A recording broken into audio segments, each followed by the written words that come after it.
Are you ready to get your freak on? Welcome to Move Like a Contrology Freak. My name is Kira Lamb, and this is a series of Pilates exercise tutorials for the Pilates curious up to the seasoned professional.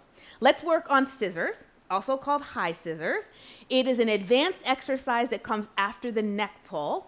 And the goal of the exercise is to stabilize your Pilates box, the space from shoulder to shoulder and hip to hip, while your hips are elevated and you're doing scissors with your legs in the air. You do this exercise for 4 to 6 sets, and it is a great way and a great challenge for your upper back, your triceps, your glutes, and your hamstrings. So I will meet you on the mat. To get into scissors, you would have just finished your neck pull. So you roll down one bone at a time, rest your head, arms go by your side, press your legs together, try to bring your arms as close to the frame of your body as you can, press your upper arm bones down, press your waist into the floor to float your legs up. Do a pelvic tilt, roll your toes up to the top of the wall behind you. Place your hands behind your hips, all 10 fingers are pressed together and pointing up. Press your upper arm bones into the mat, pull your shoulder blades together and look up. Pull your lower abdominals into your hands. We're going to start off with baby scissors so you can focus on your foundation, your upper back. Reach your hips up and send your right leg straight up towards the ceiling. Once your leg is there, can you press your upper arm bones down, squeeze your shoulder blades together. Press down with your upper arm bones, up with your hips to switch. Press down with your upper arm bones, up with your hips to switch. Press down to go up and switch. Press down to go up and switch. Press down, squeeze your shoulder blades together. One more set. Lift up to switch. Final one, lift up and switch. Bring your legs back. Pull your lower abdominals into your hands. Release your hands. Roll your waist down, tailbone down. Anchor your arms, anchor your waist, and float your legs to the mat. So the full version of this exercise with the proper tempo looks like this. I press my waist down, lift my hips up, hands go down. I press my upper arm bones down, reach my leg forward. I lift to switch. Lift, I press for my glutes and my hamstrings. You do a total of 4 sets. Bring your legs back up, reach your arms forward, roll down, anchor your waist in your arms and float your legs down. So one of the most common errors that I see is scissoring like this.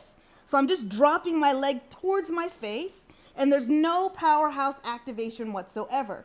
The goal of the exercise is to actually reach your leg up and then forward like you're reaching through the wall in front of you. So I'm using my butt muscle in the back of my thigh, and I pull my lower abs in, I lift my hips and legs up, and then I reach my opposite hamstring down to the floor and reach my toes through the wall. And then I lift up and I'm reaching away from me without dropping this leg towards my face. That top leg is always trying to reach for the top of the wall behind me. One of the biggest challenges in this exercise is wrist pain. And the reason why is often from dumping the weight of your pelvis into your hands instead of supporting the weight of your body with your upper back, your triceps, and the lift in your powerhouse. So I'm going to show you how to do this exercise 2 ways, one with pain and one without pain.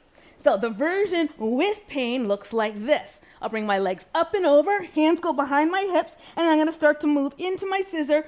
Boom, instant pain in my wrists and my elbows because I'm just dumping into my hands. There's no support. And then I'm going to show you the version without pain. I'm going to press my triceps through the floor, roll up and over, place my hands behind my hips. Before I move, I establish my foundation. I press my upper arm bones through the floor, pull my shoulder blades together and look up. And then I try to lift my hips up away from my ribs even further. So you see the difference between this and this. So from here, I keep pressing my upper arm bones down, lift my hips up. I press the whole palm of my hand and all 10 fingers into my hips as I lift up and reach my leg across the room. I press my arms down to lift my hips up and switch. I press down to switch. I press down to switch. And that's what eliminates the pain in the exercise. So I hope you found that helpful. If you have any questions or comments, please leave them in the comment box below and I'll get back to you ASAP. Now, if you're looking for more personalized instruction and feedback, or maybe like an actual class, I teach virtual mat classes on Zoom every single week. Go to my website, kiralam.com, and you'll find my schedule and you can register for class. For a discount, enter the code ContrologyFreak. Go figure. And be sure to subscribe to this channel and you'll get 3 exercise tutorials every week. Thank you.